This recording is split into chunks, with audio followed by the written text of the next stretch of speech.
Welcome to Grant's Rock Warehouse, and tonight I want to welcome Larry Graves and Monte Mallin to the show. We are going to talk about Sparks. In particular, we're going to talk about those island years. So without any further ado, let's get started. He's in his basement, and he's worldwide. Grant's Rock Warehouse. Welcome to Grant's Rock Warehouse, and tonight we are talking the band Sparks. Tonight we are talking about those island years. This is kind of bass-ackwards, because if anybody watched my April wine show, we started with that whole Capitol era. We didn't start with what came before, so this is just like a continuation.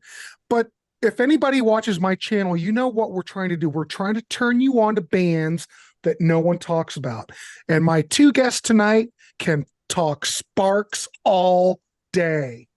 So I've got and Larry. in fact, there is evidence of that too. In fact, there's evidence of that too. Sorry, I leaned into my mic, but no, you're good. What you said is pretty true. So I want to welcome Larry and Monty here tonight. Larry Gray's Canadian Studmuffin. He needs no introduction. Monty, he is a Sparks addict. I will leave it at that. So I've got two gentlemen here. We're going to just have a general discussion. We're going to talk about those island years. So if anybody knows Sparks, they originally started out, I think, didn't Todd Rundgren really kind of, what was the story with that? Maybe someone could start out with that. Didn't Todd Rundgren kind of, he produced the first album, correct? Yep, right. Yep. All right. And then on the second album that was produced by James Lowe, who had produced Todd on, I think he did Ballad of Todd Rundgren and Something Anything. So there's a connection here. James Lowe was in the Electric Prunes. Yep. Great stuff. But there were two albums that came out on Bearsville. Todd produced the first album, and that's really how I came into contact with Sparks, other than the track that they did with Jane Whelan in the 80s, because that was a hit. And what a great song. We'll get there eventually. We're not in the 80s yet, ladies and gentlemen.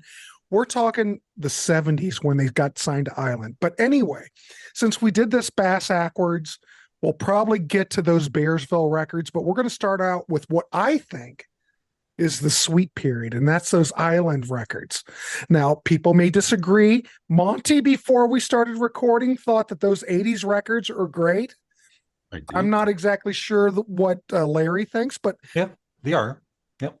Okay. They're less consistent. I would say, in my view, they're probably a little less consistent than the Island Years records, where you had three albums in a row that were, every one was a masterpiece and almost outdid the one before. And then you had Big Beat, which I know we're going to also talk about. But yeah, the 80s albums, there's a lot of treasure there. Absolutely. Right. Well, the thing is, okay, so before we get in, they did Komodo in My House, 1974, Propaganda, 1974, two albums. Well, that was the era then. Yeah. Bands like that were cranking out records because the record company, they would sign these contracts and, well, we need 2 records a year or whatever. Indiscreet, 1975, and Big Beat, 1976. Now, here in the States and Canada, Big Beat was released on Columbia. But I'm going to keep within the Island years, and I'm including Big Beat with Island because it was on Island, for God's sakes, in the UK. So we're just going to briefly talk about those 4 records. So, gentlemen, welcome. That was a big intro, but we have big intros here in the warehouse. So welcome to the show. I'm glad to have both of you. Let's start off. Like I said before, we'll hit those Bearsville records. We're just going to see how this goes. But I'd love to do a series on this. So Komodo in My House, 1974. They left Bearsville. I don't know if they had like a 2-album deal. Maybe, do you guys know what the whole situation was with Bearsville? You mean with Bearsville? Yeah. They did not. As far as I know, they released the one album with Todd, and it didn't go anywhere except it had a #1 single in Mobile, Alabama, which is kind of a weird thing about the record. And Thaddeus James Lowe was the engineer for the first record, and he felt he wanted to take this band and bring out even more of what made them unique. So he took over the recording for the second, and then Bearsville said, that's enough. Yeah, well, it happens. But anyway, they got signed to Island, and this is where they moved. And correct me if I'm wrong, but they moved totally to the UK, correct? Yep. Does anybody want to talk about why did they go to the, why did they feel? Now that I want to say that there is a Sparks documentary that we will talk about it, that I'll put it in the link. Everyone should see it. So what was the whole reason they moved to the UK? Larry? They loved the music. In the 60s, like they were more fans of the British bands like the Who and I guess the Beatles and all that, and not so much, they lived in California, but they weren't like fans of like Jefferson Airplane and Grateful Dead. Right. Well, they're not even, well, obviously, even though I like those bands, don't get me wrong. Yeah.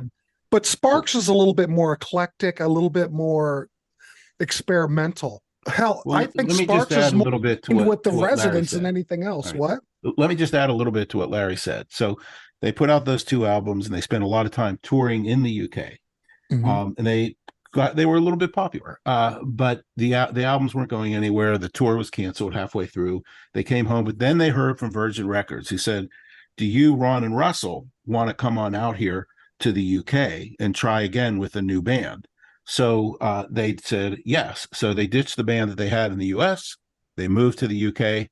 And that's actually an interesting part of the story that I hope we can get to a little bit, because I think it tells a lot about how their career arc ended up developing. So, but that's really how they ended up in the UK. Thanks, Monty. Thanks, Larry. This is great. So the first record, Kimono My House, came out in May 1st, 1974.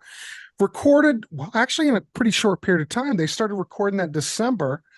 Muff Winwood produced it. Steve Winwood's brother. Muff Winwood produced the first Dire Straits album, but he also produced this.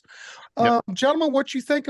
I think Kimono My House, the way I look at this record, this seems like where Sparks arrived to me. Maybe some may differ, but those first 2 records are fine. Don't get me wrong. But I think that to me, it seems like they just kind of arrived. What's your thoughts on this record? And I would just say, I do want your rating out of 10. Normally I do ratings out of 5, but on the Contrarians, everybody does 10. So I'm doing 10 for God's sakes. But in general, what's your thoughts on this record? Either one, Monty, Larry, either one. Well, I first saw Sparks in 1974 on the Midnight Special TV show, and it just recently showed up on YouTube. I hadn't seen it in like 49 years, and I didn't know what I was watching. Like, it was just the weirdest, like not just music-wise, but visually too. It was just the weirdest thing. So the next morning, because I love music so much, I ran out and I bought this. I listened to a bit of it and I threw it in the garbage. You know what, Larry? I'm surprised you were able to go out and find it and they had it in stock. Oh yeah, yeah, yeah. I'd actually seen this at record stores before seeing them on TV. Okay. Yeah. But then luckily later that day I took it out of the garbage can and I listened to it some more, and it just very quickly grew on me, and I've been a fan ever since. But there had to be something about it when you saw them on Midnight Special that grabbed you, though. Yeah, it was everything. It was just so unique. And I think because I was such a big fan of the Beatles, and the Beatles did basically everything, right? Beatles are my number one, for God's sakes. And that's why, it was something completely different, but I took to it. It took a bit of time, but Well, do you think that I know we go on tangents on here, but I'm intrigued by all this.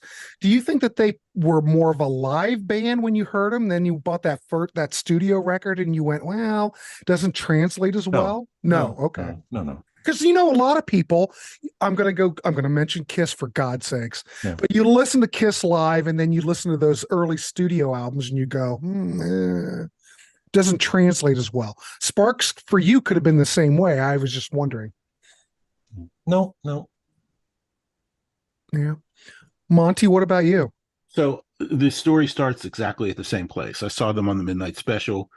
I just said, wow, there's really something amazing about these guys. And you could see the dichotomy between Russell, who was like playing rock and roll singer. You could see he was like a little bit, not quite in sync, but he was playing rock and roll singer with the long hairs. He's Mhm. with a little bit awkward, but then you had Ron doing his thing with the short mustache, looking like Adolf Hitler, and that just can't Well, be denied. yeah.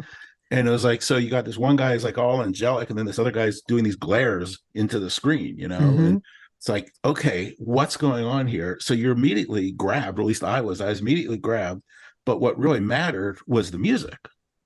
The visual presentation was fantastic, but then the music was, I haven't heard anything quite like this. And my background is Aerosmith, Rolling Stones, Cheap Trick, AC/DC. That's the music I listen to Cheap most of the Trick. time. Cheap Trick's great. All comes Um, back to Cheap Trick, Monty. a lot of it does, Rick Nielsen, Mhm.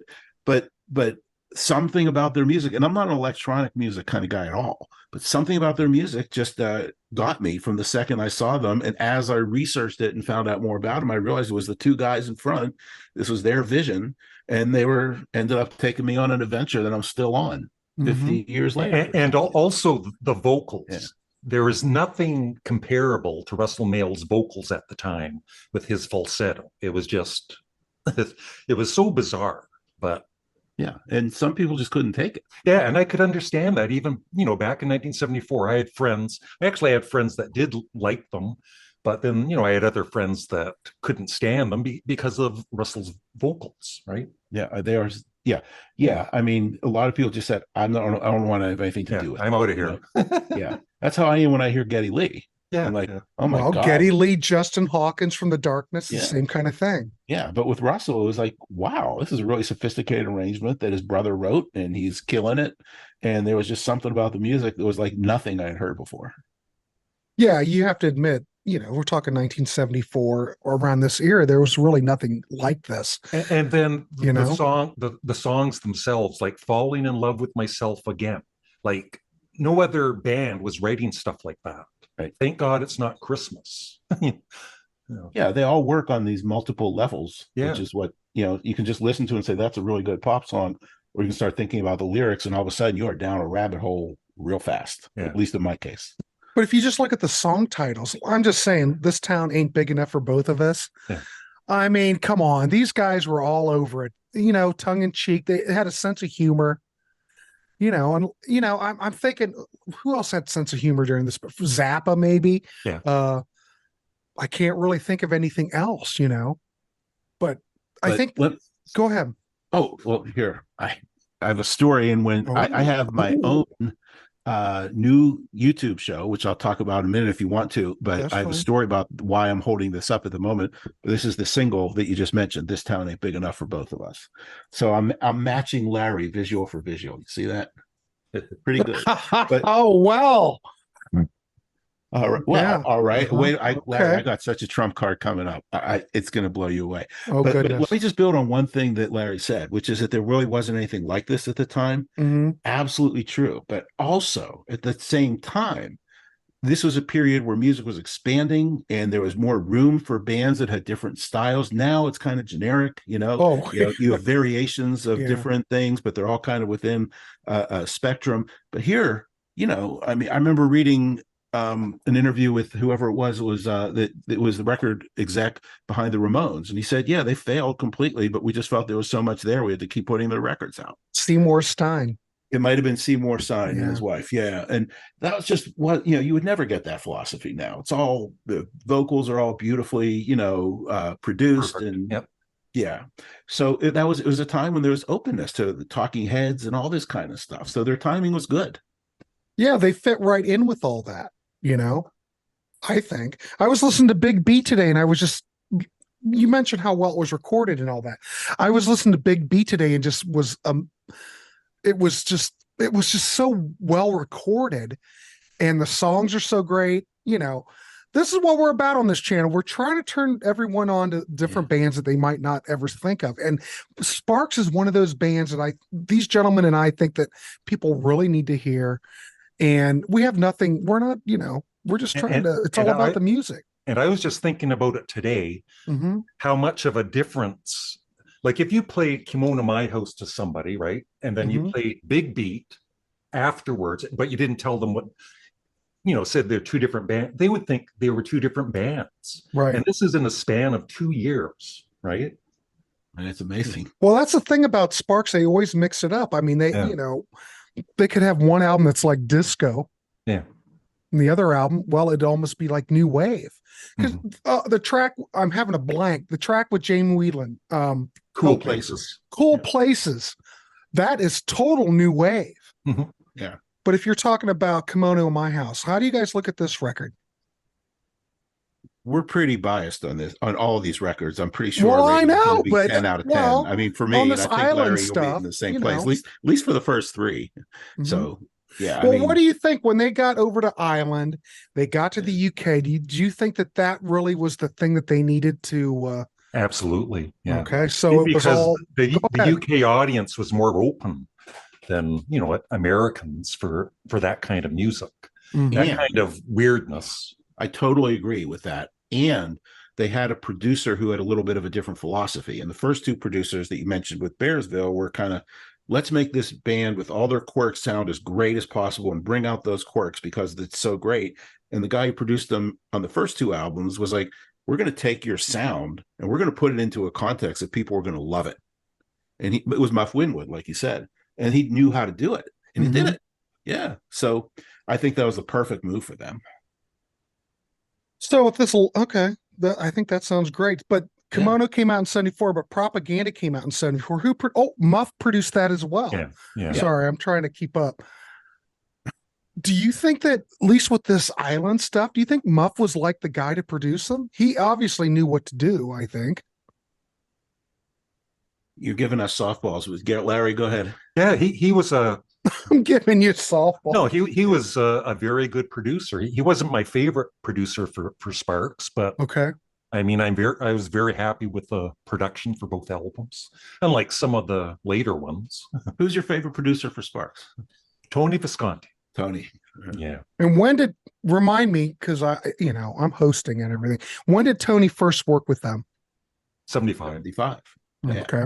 So just to return to the narrative a little bit, they had the first two producers in the US, and then they hit it big with Muff for those first two albums. So Tony Personal started Grade with A, and then they decided they wanted to kind of do some things different, and they needed a new producer. And Tony Visconti had produced Bowie and lots of other people, and he knew how to bring out what they wanted to do, which was a wholly different kind of album than the other two. And Muff said, go work with Tony.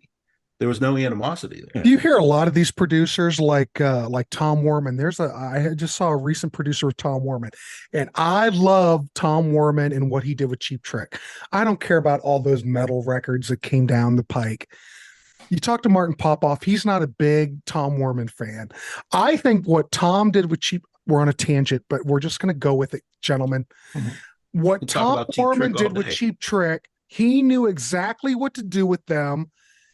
You know, look at those records. Look at Heaven Tonight. Look at In Color. Look at Dream Police, for God's sakes. Those records are perfect records. Whatever you're going to say. Well, Jack Douglas knew what to do with them too, but he failed on Standing on the Edge, but that's a whole other thing. But there are just some producers that know exactly what to do. So you like Muff, but you think Tony was the man for Sparks. How many records did Tony do for Sparks? Well, Larry, you take that one because my view is a little different. So you go ahead. He did one, although he did. Oh, he just did the one. Yeah, he just did the one. Yeah. Okay. But and then he came out again in the 90s with Plagiarism. With plagiarism. Yeah. But I just wouldn't say one was the right producer for them or the other, because they already they've worked with tons of producers though. Yeah, but at this time in this album, they were following their own muse. Yep. So it was who was the right producer for what they wanted to do at the time. I think every one of those producers was great. Yeah. Mm-hmm. Well, they all added something to the band, and it all worked in a certain way. Well, if you look at a band with the career that they had, I mean, they morphed every record. They morphed in some certain direction. So, you had to have that producer that could interpret that and do what they needed to do to make that music happen. So I totally get it. We agree. Yeah.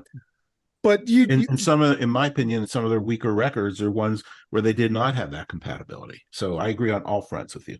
I can't imagine you're saying that there's a weak Sparks record, Monty, for God's sake. There's a couple that I like less than others. Let's put it that way. All right, I get it. They say I'm diplomatic. All right. So Kimono, you give this a good review. I mean, is this one of those records you think that if anybody watching this video, looking in the Sparks, you want to get in that early period, is this a good record probably to start off with so far? I don't know. Is it? I mean, does this represent? I think the Sparks. In this island period? Yeah. What represents Sparks to you in this island period? I think this is as good as you're going to get. I mean, the next one would be, I actually personally enjoy a little bit more. I do But too. in Okay. terms of your question of turning somebody on for the first time, this is pure. This is Okay. pure. Pure And Sparks. But getting back to your point about every record is so different and they go in so many different Oh directions. my God, When yeah. somebody says, what should I listen to? I always say, well, what kind of music do you enjoy? Mhm. And if they enjoy late 70s dance music, we got an album for you. If they like new wave, we got an album or two for you. If you like heavy electronics, we got an album for you. If you like rock and roll, we got an album for you. So I'm just thinking, I'm just keeping this general. Yeah. Do you think that was a detriment to Sparks, or do you think that, their fan base being as what it is, and they're very passionate, and they'll take anything that Sparks throws out? Do you think that was a detriment that they mixed it up so much? It probably was, around the time of like Propaganda, when they kind of changed their sound with Indiscreet. But in the long run, it was worth doing that. Because, well, you have to admit they were true to themselves. They weren't one of those. Well, they weren't one of those acts, or you've heard about. All right, let's They use keep Hard for an repeating example. themselves. Epic went to Hard and said, you know what, Yeah. this isn't working. We need to have a hit. Yeah. But Sparks seemed to be very true to themselves, and they would just do what they wanted. Mhm. Yeah, It's kind of like Todd Rundgren's solo to career. Look at Todd. Look at Utopia, for God's sakes. Todd just did what he did. He didn't care if he was selling any records. I'm sure these guys probably really wanted to sell records, but they were true to their art. And there's not that many bands out there that are true to what they want to do. This is one of those bands. Yeah. Yeah. It's a wild ride. Getting back to your earlier Fun. comment, are there some that I don't like? Generally speaking, it's when they're not inspired and when they don't seem to be following their muse that I fall off a little bit. And that it doesn't matter if that muse is in the 80s when they made two fantastic records right in a row. Right. It doesn't matter if it was after 2000 where they reinvented themselves. It's when they said, okay, we want to maybe make it a little different than just our vision, that I think it falls off a little bit. And I think I'm agreeing with you that when they really follow their vision, that's when you really hear what Sparks is all about. And they've done it for 50 years. So there's that. Pretty amazing. Basically, that's probably a good entryway drug for if you're looking at the island stuff. I know we're keeping it loose, but it's all about the conversation, ladies and gentlemen. So Propaganda, how do you guys look at this record? Well, I would give this a 10 Oh, go ahead. Yeah, you can rate it. Go ahead. a 10 out of 10. But I will say, I think most fans consider the two of the last three songs a little weaker, but still great songs. Complaints and In My Family. They're not quite as strong as the other songs on the album. And Propaganda, 10 out of 10. I think it's Wow. the most consistent of their early albums. And I between the two, I love Propaganda just a tad more than Come On to My House. Well, I will say that Robert Christgau, who hates everything. Yeah. I always bring Robert Christgau out, though I do like him as a reviewer because he's always so blunt. He only gave Propaganda a C+. Yeah.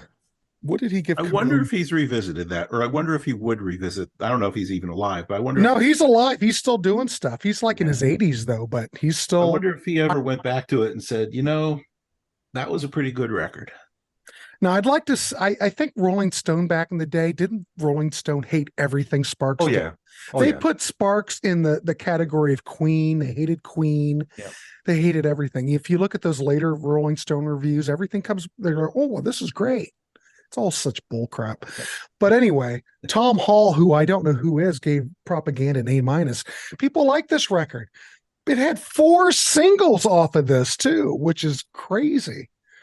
But Monty, what do you think of Propaganda? You like Propaganda? What's your thought? It's an A. It's an A It's plus. like I'm just like poking you. It's like you love This- Sparks. So what am I? Like I said, on the we might have a different view than you when we get to Big Beat, but as far as this one is Oh, concerned, I love yeah, Big Beat. I know. So, but I don't want to get ahead of ourselves. But Okay. yeah, I mean, it's an A plus. I mean, it's a great album, and I'm not gonna pretend I think anything else. Every song is great. And here's what I'm gonna trump you, Larry, because somebody sent me a whole cache of these 45s that arrived yesterday. Oh God. And you want my mailing address? No, one of them is a chew, but look closely, it's signed. Whoa. I know. Well, look at you. I know. Achoo. Isn't that crazy? There's a hardcore fan there, that Monte. He's hardcore. If I could remember what those little yellow things are called, because I don't think anybody really knows. I would The figure out 45 things? Yeah, Going to nobody metal? really knows what they're called, do they? 45 adapter. They're just adapters. Spindle, isn't it? Spindle. Spindle. 45. Yeah. We'll go with spindle. That's good. Anyway. Yeah. They still make those, you know. They have to. For They have people to. like people like me, who's 1,000 years old. And I'm not making any judgments here in the warehouse how old anyone is. Judge away. Oh, I'm just joking. Anyway, this is just an amazing. This was just sent to me yesterday, and it's autographed. Well, good. That's awesome. It's crazy. So Propaganda is a good record. You have to admit, you have to talk about the album covers on these too. I'm not sure who the art director was at Island, but they kind of carried this whole theme throughout their career. But you have to admit, I know them in the back of the car. Come on. They had a sense of humor, and it all carried over to the album covers too. It's just, Yep. Yeah, look at that. Oh Yep. my God. So great. That's, I think some people call that like one of their absolute greatest album covers ever. Yeah. Oh, I and Kimono agree. too, for that matter. But, Kimono's they're- great, but think about it. The fact that you come over to Island, you've got 2 records out on Bearsville. You're really, no one knows you, but you put an album cover out with Kimono. And the other thing is, do you notice one other thing? They don't even have their names on the front cover. Oh, and that's, well, in the US though, didn't they put their names on the cover? I think, yeah, I Like think little they did. stickers. Or in Canada? Maybe. Because little think stickers about and it. things. But The yeah. only other band that did that, and I think the first band that did it, were the Beatles with Rubber Soul, because the Beatles at that point, well, if you didn't know who the Beatles were, then you've been living in a cave. They didn't need to put their name on Rubber Soul. People knew who it was. And the fact that Sparks could do that here And in they weren't known 74? when this was released, right? So 74, yeah. on the back it says Sparks. Yeah. Yeah, but that's bold. Yeah. So bold. And I'm surprised, to be quite honest, that Island said, okay, we'll do that. That's fine. You don't need the, because you would think they're trying to sell records, for crying out loud. The fact they don't have their name on the cover, it's like suicide. It's like commercial suicide. But Even though maybe Sparks aren't, one of the best known bands in the world, this album cover is pretty well known. it's iconic. Yeah. Yeah, it's iconic. I get, it's beautiful. Don't get me wrong. The artwork's great. Propaganda, like the one I'm looking at, it must be the UK, it must be the US cover because it says Sparks. Mhm. It says Sparks. It must be a US cover because they had to put that on. That's the US. That's the way they work. Yeah. But both you gentlemen dig Propaganda. That's also a good one. You could pick either one of these probably at this point. Yeah, look at Monty's head. All right, I got it. So in 1975, I know we're covering a lot of info in an hour.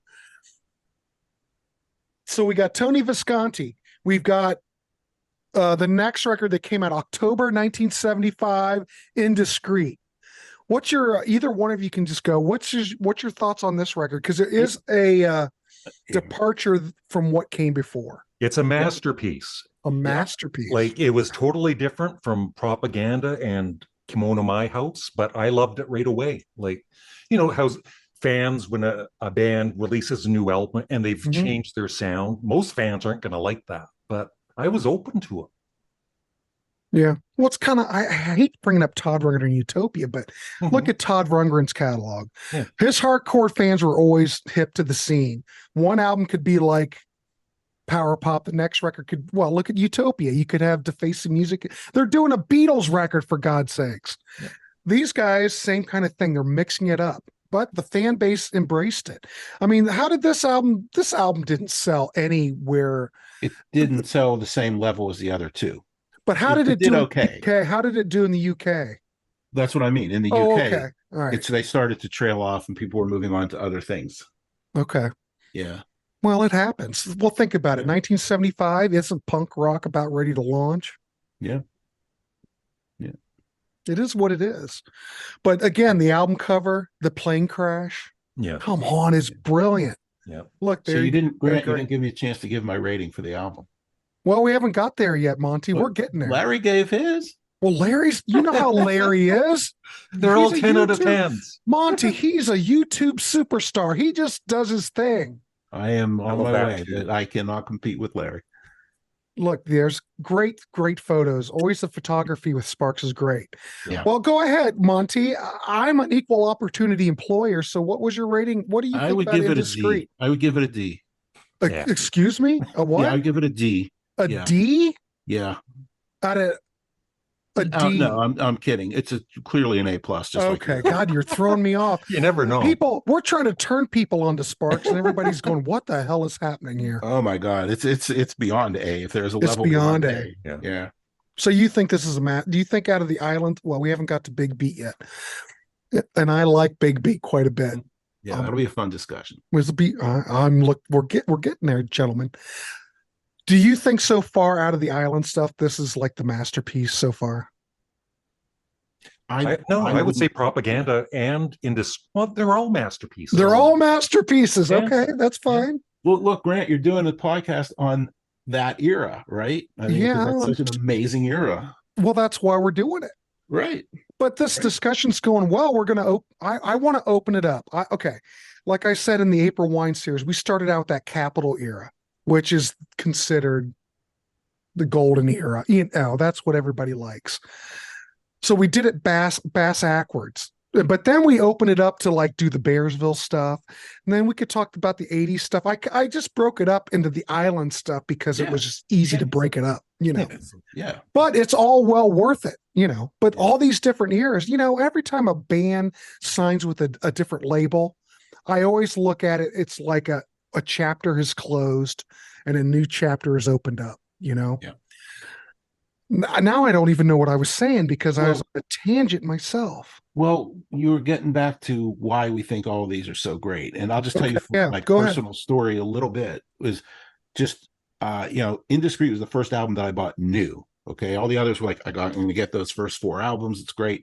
And Indiscreet came out and was new, and it grabbed me immediately. And it said, okay, this is nothing like the other 4 albums.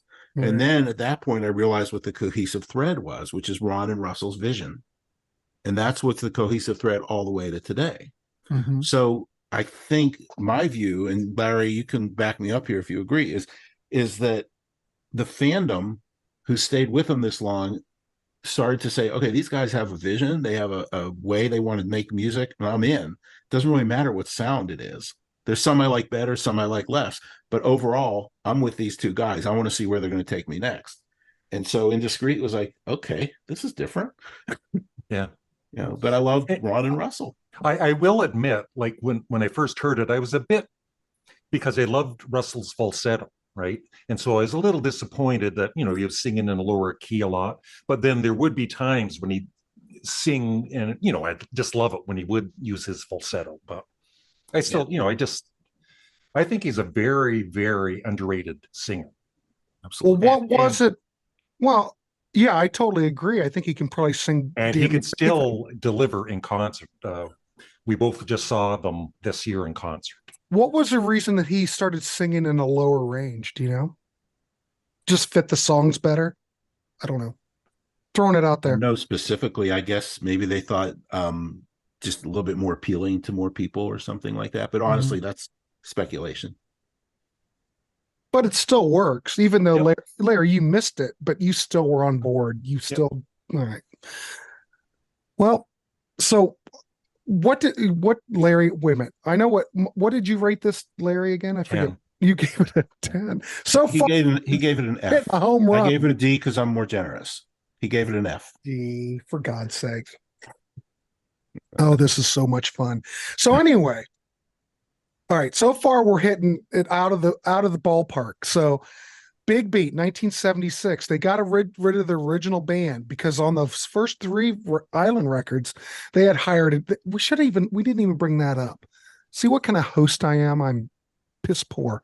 But they had a band. They came back to the States in 1976 and pretty much just used studio musicians. Me listening to Big Beat today just to refresh it. God darn, I love that record. And I love the way it sounds. It's very clean and very, I don't want to say slick, but I don't know. I don't want to go too much into it, but Big Beat came out in 1976. And like we said before, this came out on Columbia in the States and in Canada, but it was still an island record because it came out on island in the UK. Gentlemen, what's your thoughts on this? And after they came back to the States, and well, just what's your thoughts? Either one of you, just I'll go first. go ahead. Once again, it was completely different than, the previous albums. And I loved it right away. The only thing, I know you've mentioned the production. That's the one thing against it for me was the production was a Really? little, yeah.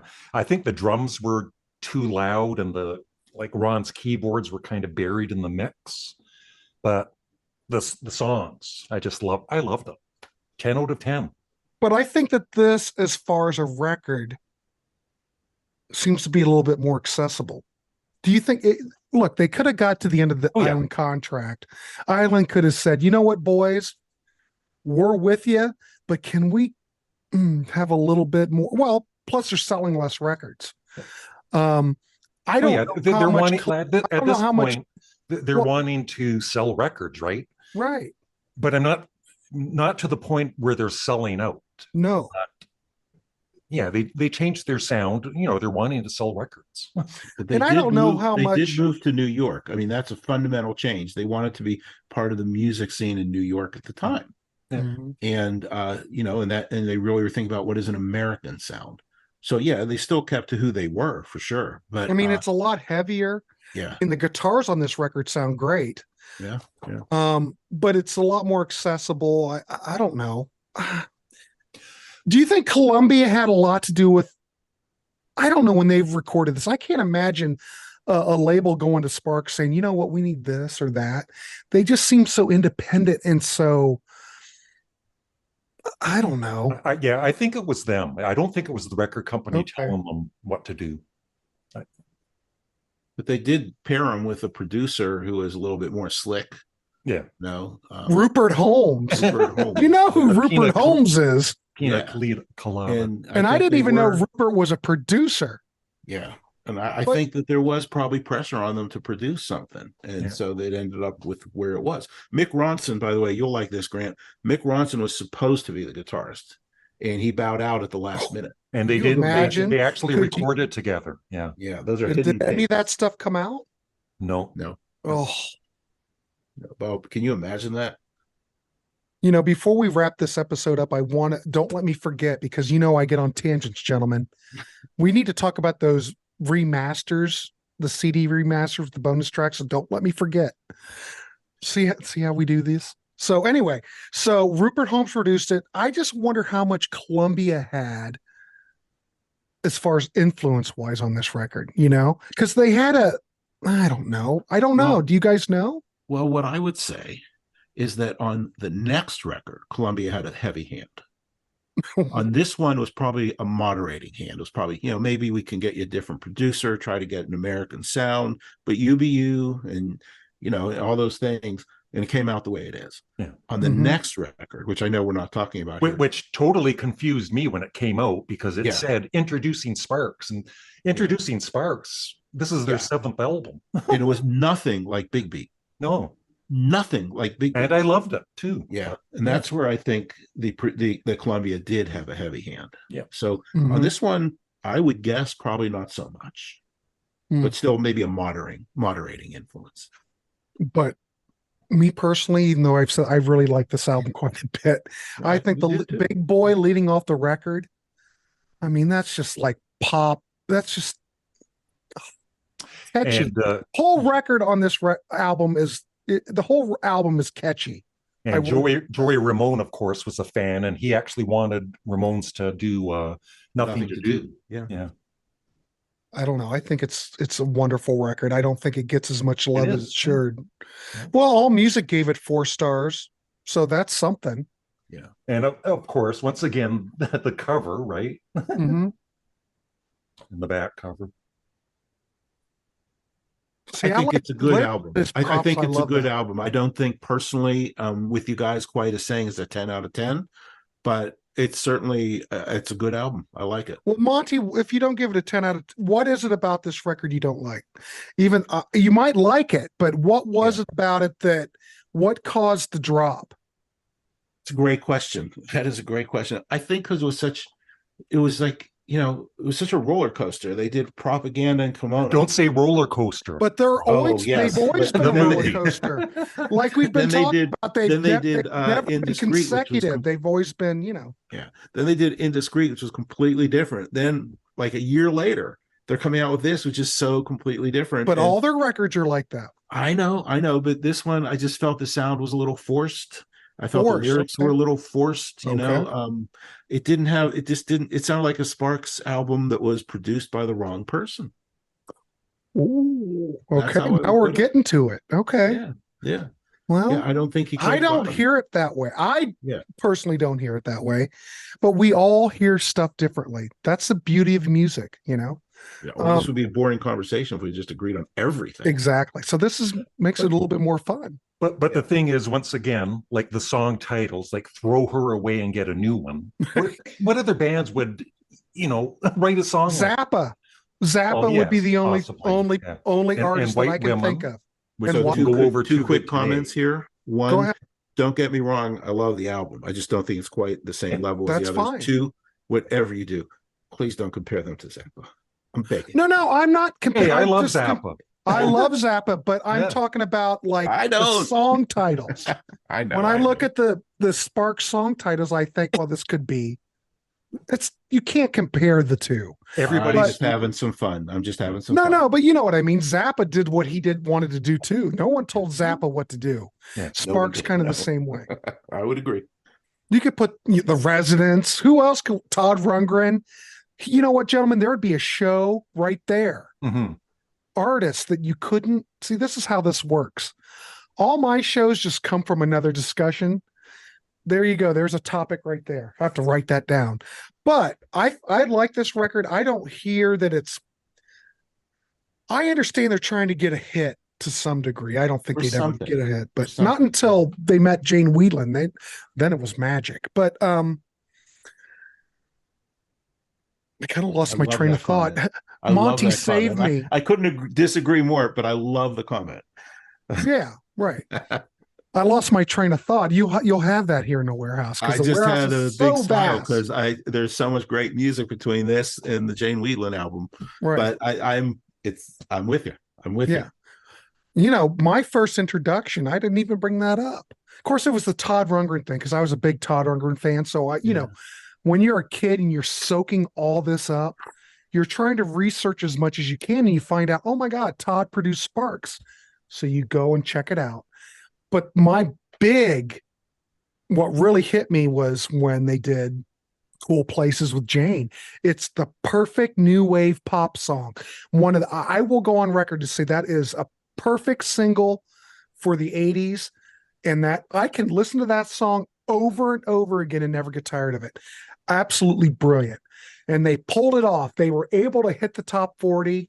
It's a great song. Mm-hmm. It's great. And Jane on that track just kills it. No argument from me or Larry on that. No, it's great. I still love it. Every time I do like an 80s comp listening party on my channel, I always put Cool Places on there if I do a new wave thing. But that's the thing. Sparks could always cross over. They crossed over. Right. Constantly like a chameleon. So it's a wonderful band. I'll tell you a story about that album. They had a different single off of there called All You Ever Think About Is Sex. Yeah. And when I met my wife and we were hanging out at her apartment going through her records for the first time, she had the single. And I said, okay. I love you. I think I found the right person. This might work out. It has worked out. Yeah, and when I saw that, I was pretty blown away. Well, there you go. All right, so Monty, since you're much more critical about this record than Larry, No, see, that's not no, fair. no, I'm just Since you giving hate you this shit. record, I'm just giving you crap, Monty. What would you rate this record? Seriously. Oh, I'd give it an 8. All right. Well, Yeah, but I 8 don't is dislike not the bad album. by any means. I don't dislike the album. I like the album. Okay. Yeah. You just think it's a little bit. I don't think it's quite as consistent. I don't think the producer was the right one for them. I feel the songs are a little bit forced. I can give you examples, but you get the idea. However, I will say this. Mhm. There was a remaster in 2008, a CD remaster I believe it was 2008. Yeah, see, I don't have that. But my point is they fixed the sound. I've got this one. Yeah. Which I don't is know what like the CD. It's a Japanese import. Yeah. I think this is 2002. Well, I mean, it might already have the fix, and maybe 2008. That might be the wrong year. Oh, look, there the balloons are it. going. Okay. This has only got 2 bonus tracks on it. Mm-hmm. I've got the other remasters that's got, that have, what was that? What year was that again, Monty? I think 2008, but now I'm questioning myself. Larry, do you know? 2012. I think it was 2012. Anyway, go ahead. But those bonus tracks that are on Big Beat, they're from the Indiscreet recording sessions. Correct. The Wind and there's a great if I one. had Looks my Aren't glasses Everything. on, I could tell you. Yeah, but Tearing Looks the Aren't Place Everything Apart. is on there, and Right. that's a tremendous track. But the later remaster has like 5 bonus tracks. What are they? Oh I my! think it's what Larry said. Is like Gone with the Wind, Looks Yeah. Aren't Everything. I want to hold your Apart. hand. England, Gone with Yeah. the Wind, England's Intrusion, awesome. Confusion, England's great. Looks Aren't Everything, Tearing the Place Apart. Yeah, those are all great. Yep. Now, I'm assuming because I've got the okay, that was in 2006, 21st Century, and All you right. know what? It's really hard to find those because those are out of print. Yeah. If you're going to look for the remasters, good luck. You would But think they it still does be in seem to print. me that on that one, 2006, they fixed a lot of the sound, and it sounds pretty damn good. Well, the ones that I have, because I've got all the other island ones, those sound great. Yeah. This is all I could find. So this is all I've got. But, all you I'll need. upgrade eventually. Well, I'd like to have all those bonus tracks. It's always nice. That's another story. Yeah. That's now you're a another Sparks show, completist, ladies and Grant. gentlemen. Well, Grant, now you're a Sparks completist. You got to have all Well- 26 albums, is it? You got to have every bit of it I know. I'm working on it. in all the different forms. Yeah. And like bonus tracks on this, Barbecuity, Lost and Found, one of my favorite Sparks songs. And that's just, a B-side. Yeah. Really good. Well, at least it's included. Thank God. Yeah. And And that's then awesome. on Propaganda, Alabama, You're Right is excellent. And Marry Me. So, Larry, what was your rating on Beat? What would you give that? At least a 9 out of 10. 9 out of 10. Yeah. See, I'm going to go Sometimes 10 a on a 10. 10. I like it. No. Well, with a lot of these bands and these different catalogs, your ratings can change. Yeah. But I would say this whole island era is it's a gem. Yeah. Gentlemen, you would agree with me? Absolutely. Yep. All right. Well, oh yeah, we did briefly talk about the remasters, but I would probably recommend getting those if you're looking into it, if you can find them. The problem is with Sparks is finding the material.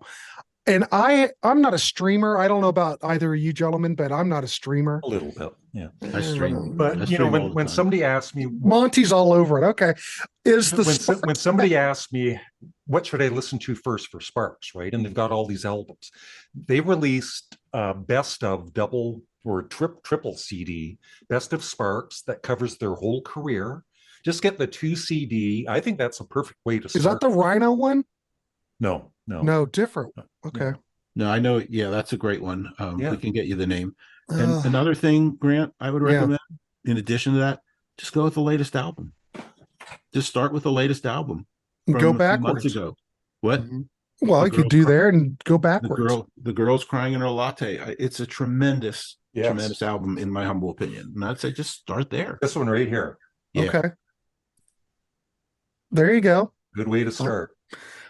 and I'm going to call, as far as a legacy, we might as well say a legacy band, a legacy act. The fact that, so that's the best of. Yeah. Sorry, I'm all over the place. So Larry, what label is that on real quick? Who put that out? Because I've never seen that. I know the Rhino one's 2 CD set. And it's really, really well done. Well, there goes the balloons again, because I did this. Do you guys know anything about this?